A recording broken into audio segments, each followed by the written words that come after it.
10-11 वर्षको प्रयोगपछि एउटा लामो यात्रापछि चाहिँ हरेक चोकमा सर्वसाधारण एउटा किसानदेखि लिएर बुद्धिजीवीदेखि लिएर पत्रकारदेखि लिएर राजनीतिज्ञदेखि लिएर सबै व्यापार व्यवसाय उद्योगपति हैन सबैको निष्कर्ष के छ भने यो व्यवस्थालाई नयाँ ढङ्गले सोच्नुपर्छ। यसले चलेन, यसले जनताको आकाङ्क्षालाई चाहिँ प्रतिनिधित्व गर्न सकेन, यसले देशको चाहिँ एउटा स्वाधीनताको नेतृत्व गर्न सकेन, देशमा ठुल्ठुला समस्याहरू देखा परे।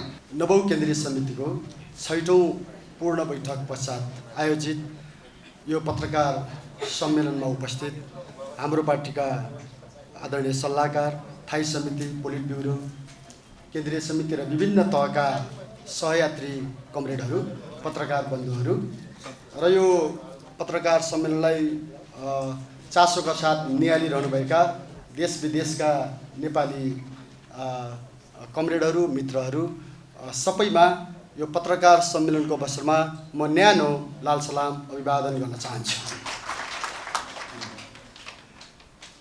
पत्रकार बन्धुहरू र उपस्थित सम्पूर्ण कमरेडहरू, यहाँ चाहिँ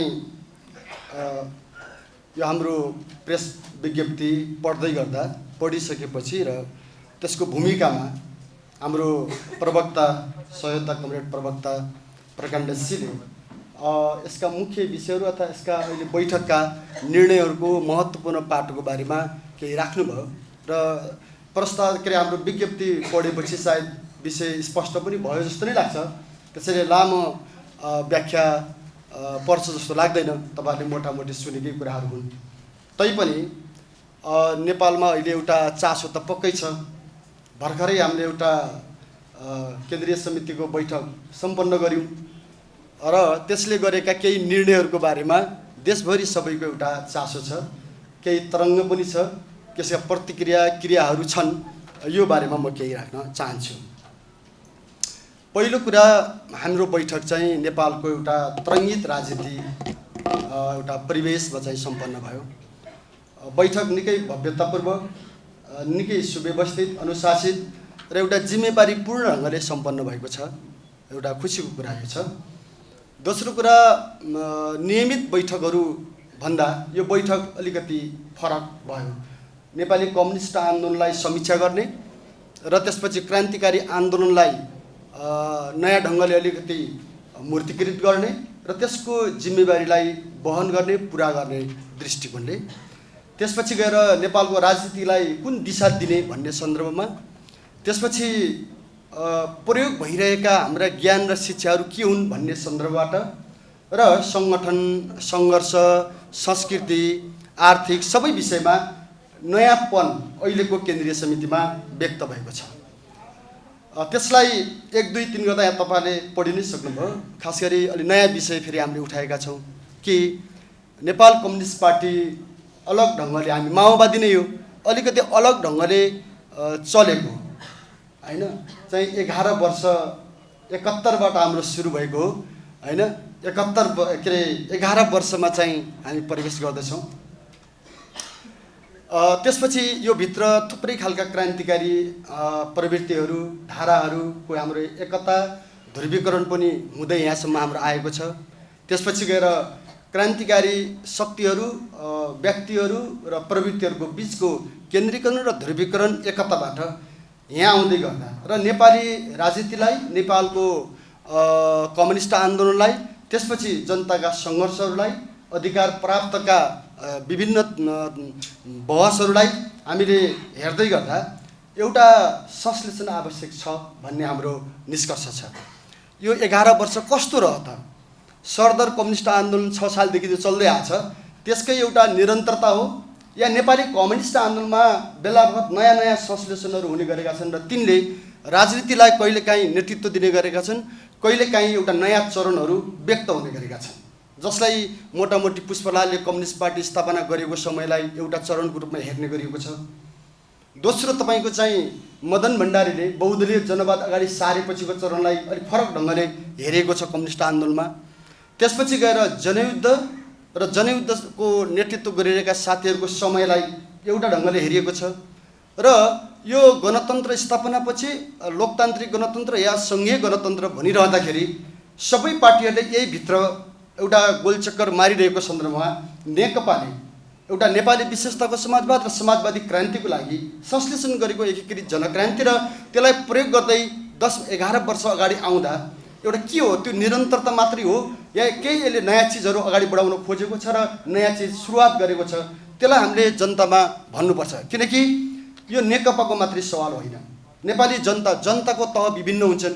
त्यो मध्येमा अधिकांश जनताहरू सामान्य एउटा परिवर्तनपछि निरन्तरतामा जान अभ्यस्त हुन्छन् या निरन्तरतामा केही समय उनीहरू चाहिँ पर्खिने स्थिति या हेर्नुपर्ने स्थिति हुन्छ। तर त्यो भित्रको जनताको प्रतिनिधि संस्था जनताका अधिकारहरूलाई या उनीहरूको जीवन पद्धतिलाई या राज्यका सम्पूर्ण क्षेत्रलाई गहिरो गरी निहालिरहेका प्रतिनिधि संस्थाहरू हैन ले त्यसलाई अलिक फरक ढङ्गले हेर्ने प्रक्रिया अरूको भन्दा तीव्र ढङ्गले अगाडि आउने गर्छ, ल्याउनु पर्छ।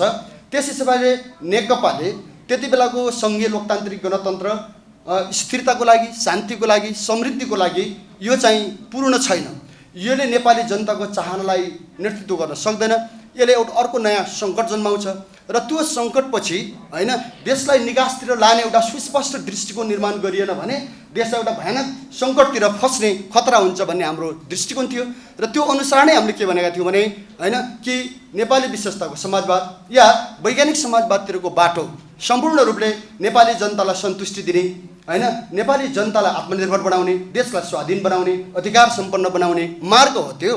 त्यसले शान्ति ल्याउँछ, त्यसले समृद्धि ल्याउँछ भन्ने हाम्रो थियो र त्यो दृष्टिकोण राख्दै गर्दा ठुला बहस पनि भयो। तर आज 10-11 वर्षको प्रयोगपछि एउटा लामो यात्रापछि चाहिँ हरेक चोकमा सर्वसाधारण एउटा किसानदेखि लिएर बुद्धिजीवीदेखि लिएर पत्रकारदेखि लिएर राजनीतिज्ञदेखि लिएर सबै व्यापार व्यवसाय उद्योगपति हैन सबैको निष्कर्ष के छ भने यो व्यवस्थालाई नयाँ ढङ्गले सोच्नुपर्छ। यसले चलेन, यसले जनताको आकाङ्क्षालाई चाहिँ प्रतिनिधित्व गर्न सकेन, यसले देशको चाहिँ एउटा स्वाधीनताको नेतृत्व गर्न सकेन। देशमा ठुल्ठुला समस्याहरू देखा परे।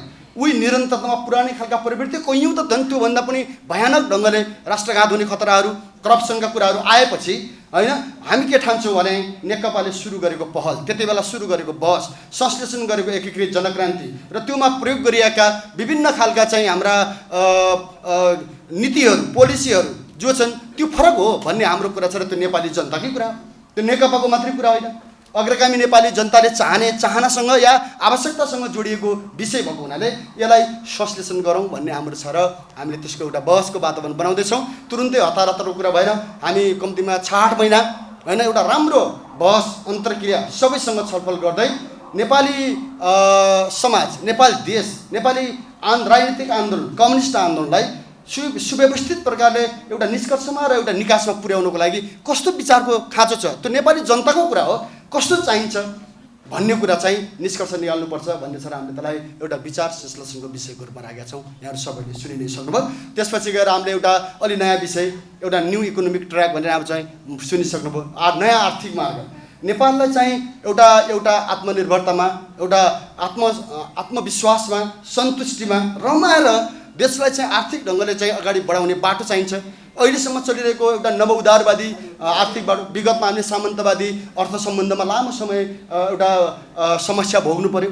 सामन्तवादी आर्थिक सम्बन्धले जनता र राज्यको बिचमा ठुलो एउटा चाहिँ फासला हैन दूरी चाहिँ ल्यायो, त्यसलाई हामीले हल गऱ्यौँ।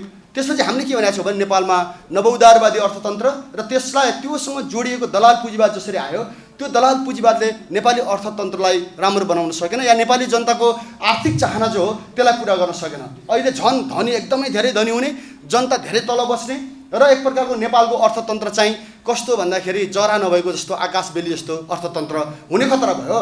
उतैबाट आउने उतै हिँड्ने, हामी चाहिँ एउटा हावामा तैरिने जस्तो, हामीसँग पर्याप्त आर्थिक आधार हुँदाहुँदै पनि नेपाली जनताको एउटा जोडिएको के माटोसँग जोडिएको चाहिँ गहिरो जरा भएको चाहिँ अर्थतन्त्र भएन।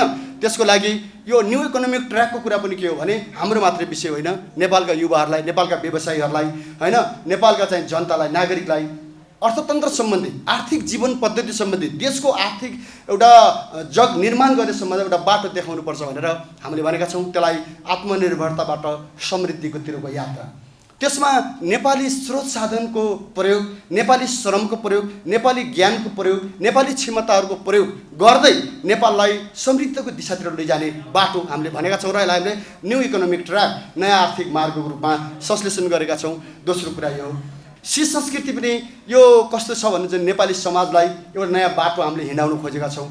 विश्वभरि के देखिन्छ आज भन्दाखेरि मान्छे पुरानो ठाउँमा फर्किराखेको जस्तो, असहिष्णु बनेको जस्तो, समाज आपसमा विभाजित भएको जस्तो भएपछि नयाँ मानव जातिको निर्माण गर्ने अभियान पनि कसैले न कसैले सुरु गर्नुपर्छ भन्ने अन्तर्गत नै हामीले एउटा नयाँ सी जाति र सी संस्कृतिलाई अगाडि सारेका छौँ। त्यसलाई सुव्यवस्थित गर्ने हाम्रो त्यहाँ छ।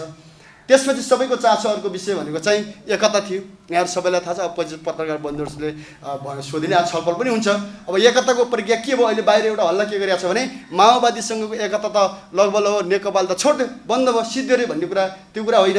हामीले भनेको कुरा के हो भने जुन गम्भीरतामा नेकपाले हैन एकतालाई हेरेको थियो र एकतामा एउटा पहल कदमीको आवश्यकता ठानेको थियो, त्यो उचाइमा माओवादी केन्द्र या अरू क्रान्तिकारी पार्टीहरूको बिच पुगेन। त्यो छलफल गम्भीरतापूर्वक होस् र त्यसो नहुँदासम्म हामीले सहकार्यलाई मोर्चा मार्फत कायम राख्दै एउटा ध्रुवीकरणतिर लैजाने, अहिले क्रान्तिकारीहरूलाई एउटा ध्रुवीकरण, सही विचार, सही सङ्गठन, अनुशासन हैन मर्यादा सबै हिसाबले संस्कृतिसहित एउटा ध्रुवीकरण पनि बनाउनुपर्छ, गर्नुपर्छ भन्ने भएर हामीले अहिले ध्रुवीकरणलाई जोड दिने, एकताको उद्देश्यलाई नछोड्ने, मोर्चामा चाहिँ काम गर्ने भन्ने यस्तो नीति बनाएर हामी आएका छौँ। त्यसै चुनावको कुरा पनि यहाँ सबैको चासोको 84मा के गर्ने भन्ने ठुलो बहसतिर हामीले के निष्कर्ष निकालेका छौँ भने बदलिएको सन्दर्भ, त्यसपछि गएर जनताको चाहना, जनताका सुझाव, नागरिकहरूका सुझाव, पार्टी आन्दोलन आफैले विभिन्न तरिकाले गरिरहेको राजनीतिक अभ्यास, यो सबैको निष्कर्षमा हामी कहाँ पुगेका छौँ भने चुनावलाई क्रान्तिको एउटा अभिन्न मोर्चाको रूपमा, जनताको सङ्घर्ष गर्ने मोर्चाको रूपमा, जनताको अधिकार प्राप्ति गर्ने